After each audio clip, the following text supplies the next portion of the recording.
Bonjour à tous. Aujourd'hui, on va parler d'une situation vécue par beaucoup, le mal d'estomac qui s'installe. Prenons Maya, 25 ans. Son médecin lui parle d'une bactérie au nom un peu étrange, Helicobacter pylori, et suggère une analyse de sel. Forcément, Maya se demande « mais c'est quoi ce microbe ?» C'est la question de départ.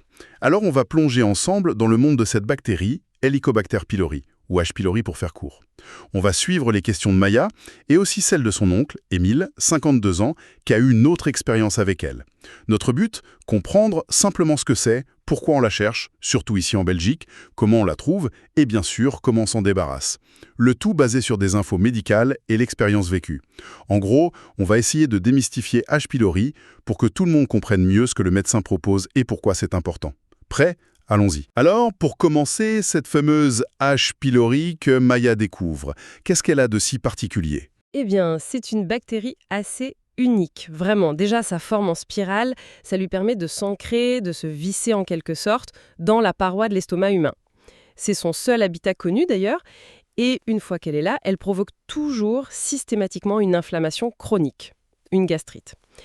Et puis elle est tenace, elle ne part pas toute seule. Jamais. Il faut un traitement pour l'éliminer. Une inflammation chronique. Ça impressionne un peu. Pourtant, Maya, elle avait juste mal à l'estomac, et elle se demandait si c'était si grave.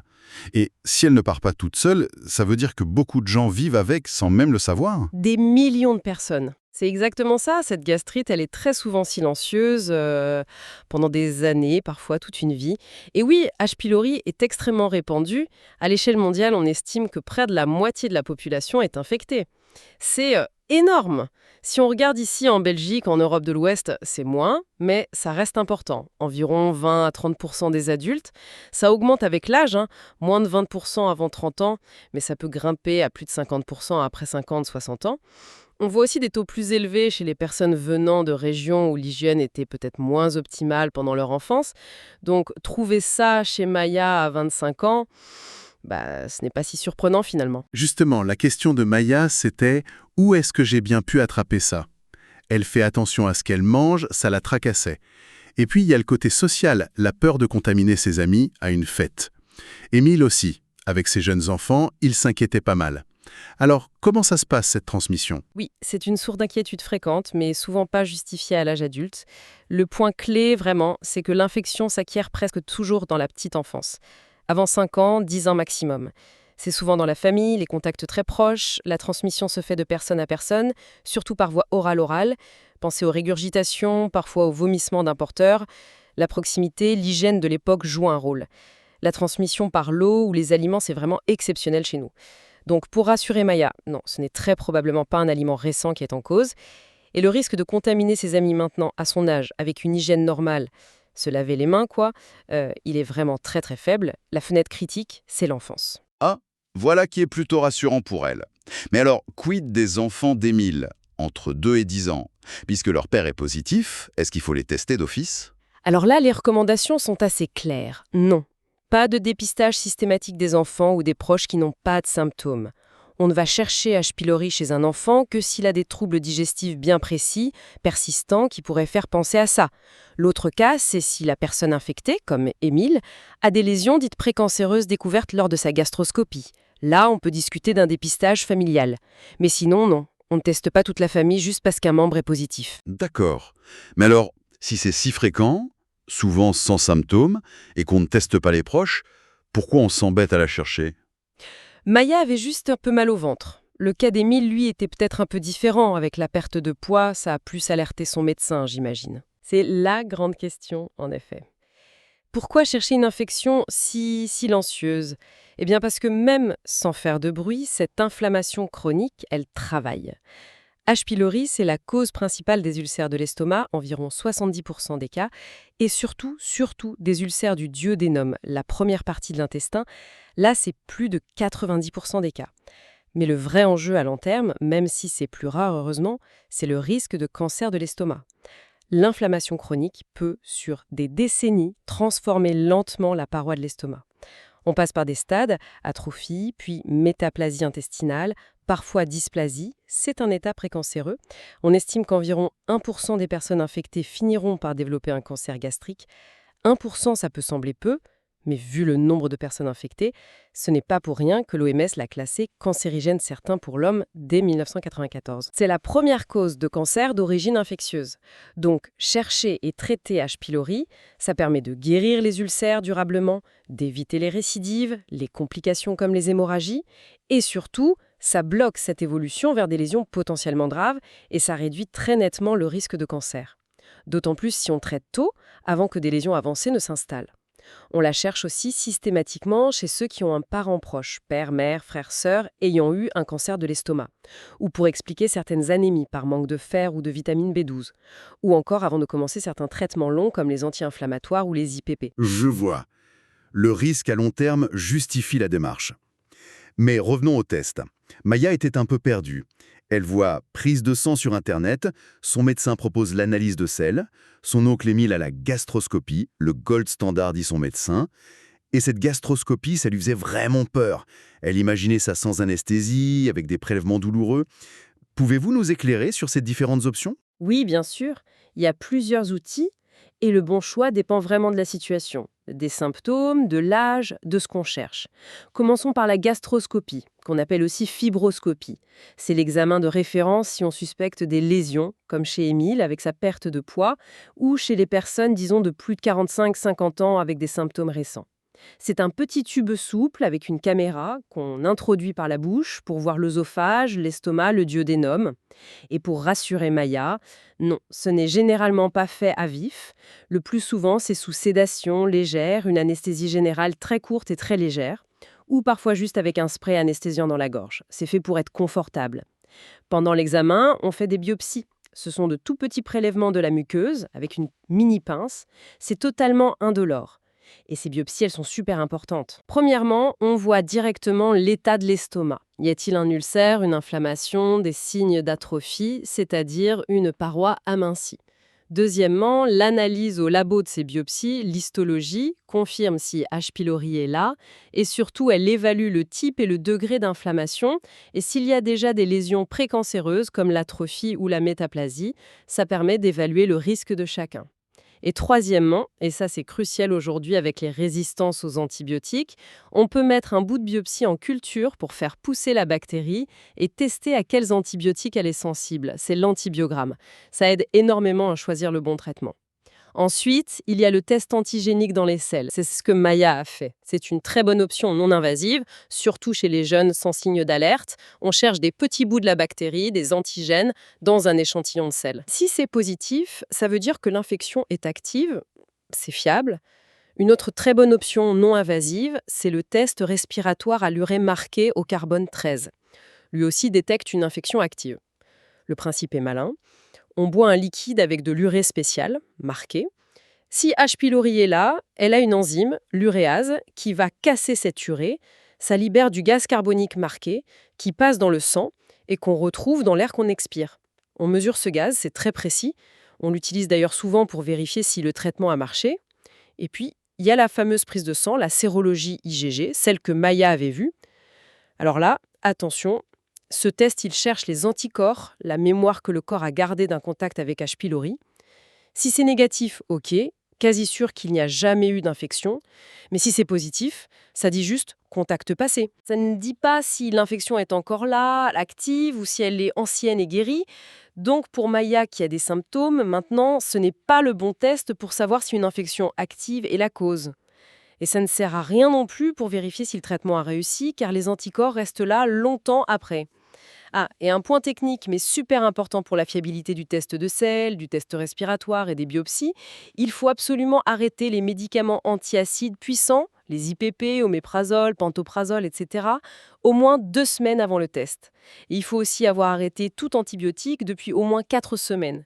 Sinon, on risque un faux négatif. La bactérie est juste endormie par les médicaments, pas partie. La prise de sang, elle, n'est pas affectée par ça. C'est très clair. Maya a donc fait le test de sel, positif. Mais, ironiquement, entre-temps, son mal de ventre avait disparu. D'où sa question. Maintenant que je n'ai plus mal, est-ce que c'est vraiment utile de prendre ce traitement qui a l'air si lourd? Ah oui, c'est une réaction tout à fait compréhensible. Plus de symptômes, pourquoi traiter? Mais la réponse médicale est en grand oui. Le traitement est nécessaire. La disparition des symptômes, ça ne veut pas dire que la bactérie est partie. Absolument pas. Elle est toujours là. L'inflammation silencieuse continue son travail et les risques à long terme, eux, ils persistent. Risque de nouvel ulcère et surtout risque de cancer. Le seul moyen d'éliminer la bactérie et d'arrêter ça, c'est le traitement. D'accord, nécessité comprise. Mais alors, pourquoi ce cocktail? Maya s'est vu proposer métronidazole, clarithromycine, amoxicilline, plus un IPP. Ça fait beaucoup de médicaments d'un coup. Oui, ça peut faire peur, c'est vrai. La raison principale, c'est la résistance de H. pylori aux antibiotiques. C'est un vrai problème en Belgique, comme ailleurs. Si on donnait un seul antibiotique, ou même deux, le risque que ça ne marche pas serait trop grand. On a des taux de résistance importants, notamment à la clarithromycine, autour de 21% en Belgique, et aussi à la lévofloxacine, environ 24%. Du coup, pour être efficace d'emblée, on est obligé de frapper fort, avec une combinaison d'au moins 3 antibiotiques en même temps, plus l'IPP. On appelle ça une quadrithérapie. En Belgique, le schéma souvent proposé en première intention, s'il n'y a pas d'allergie à la pénicilline et si on n'a pas pris récemment d'antibio de la famille de la clarithromycine, c'est la thérapie concomitante, c'est-à-dire IPP plus amoxicilline plus clarithromycine plus métronidazole. Le tout pendant 14 jours. C'est bien ça qu'on a proposé à Maya. Si elle avait été allergique à la pénicilline, donc à l'amoxicilline, son médecin aurait envisagé autre chose. Peut-être remplacer l'amoxicilline par la lévofloxacine, mais bon, il y a aussi pas mal de résistance à celle-là.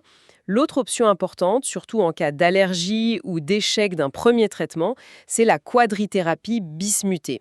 En Belgique, ça existe sous forme d'une gélule qui regroupe 3 produits, métronidazole, tétracycline et sel de bismuth. Ça s'appelle Triplera.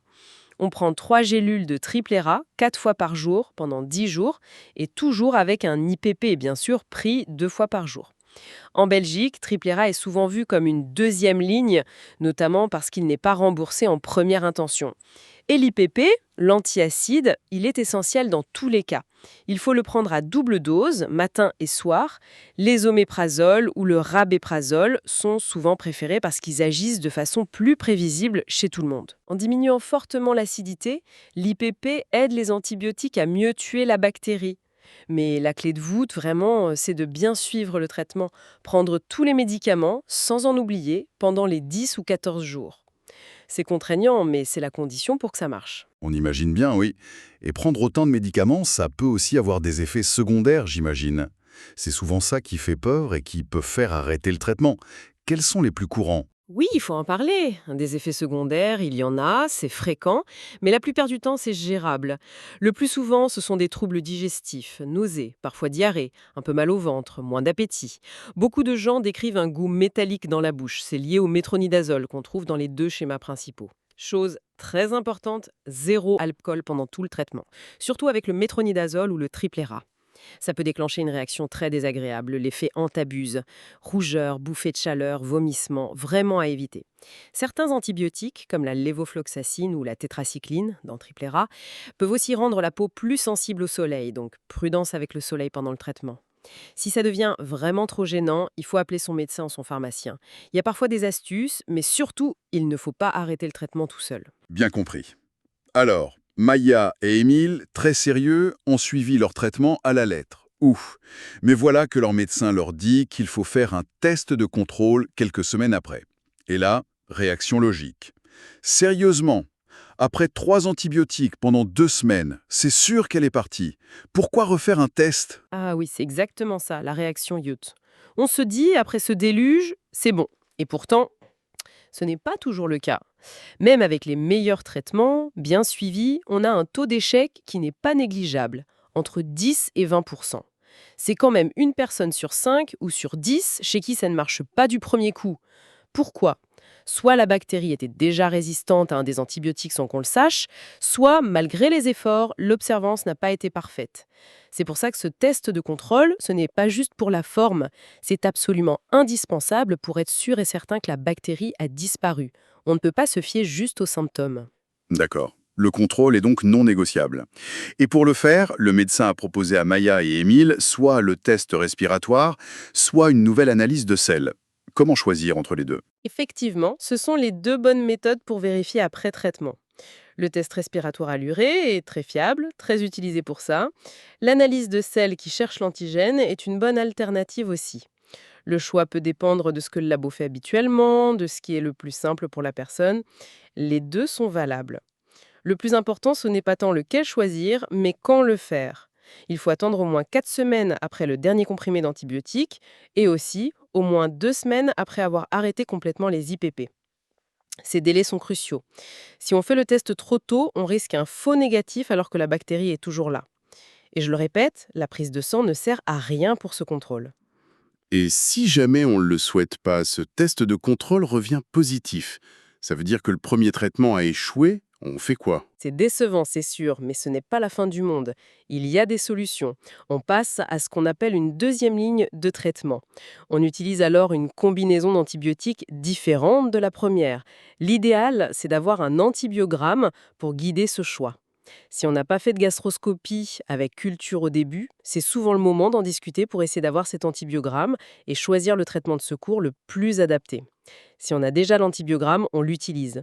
Par exemple, si la thérapie concomitante a échoué, la quadrithérapie bismutée, le triple error, est souvent une bonne option en deuxième ligne, et inversement. Parfait, je pense qu'on a fait un bon tour d'horizon. Si on résume, H. pylori, c'est une bactérie très courante dans l'estomac, qu'on attrape souvent enfant, qui cause une inflammation chronique. Même discrète, elle est la grande responsable des ulcères et augmente le risque de cancer de l'estomac à terme. On la détecte par gastroscopie, test de sel ou test respiratoire. Le traitement est nécessaire même si on n'a plus de symptômes. Il combine plusieurs médicaments à cause des résistances et il faut le suivre sérieusement pendant 10 ou 14 jours. Et surtout, ne pas oublier le test de contrôle après pour être sûr qu'elle est bien partie. C'est exactement ça. Et ce qui est intéressant avec les questions de Maya et Émile, c'est ce besoin de comprendre le pourquoi du comment. Savoir pourquoi on cherche cette bactérie, pourquoi le traitement est un peu lourd, pourquoi ce contrôle est si important. Comprendre tout ça, c'est essentiel. Ça aide à moins appréhender et surtout ça aide à bien suivre le traitement. Ce n'est pas une question de manque de confiance dans le médecin, comme ils le disent, mais de vouloir être acteur de sa santé. Savoir pour mieux faire. Et on sait que ça marche, ça améliore vraiment l'adhésion au traitement. Et pour nous laisser sur une note de réflexion, quelle serait votre pensée finale sur ce sujet?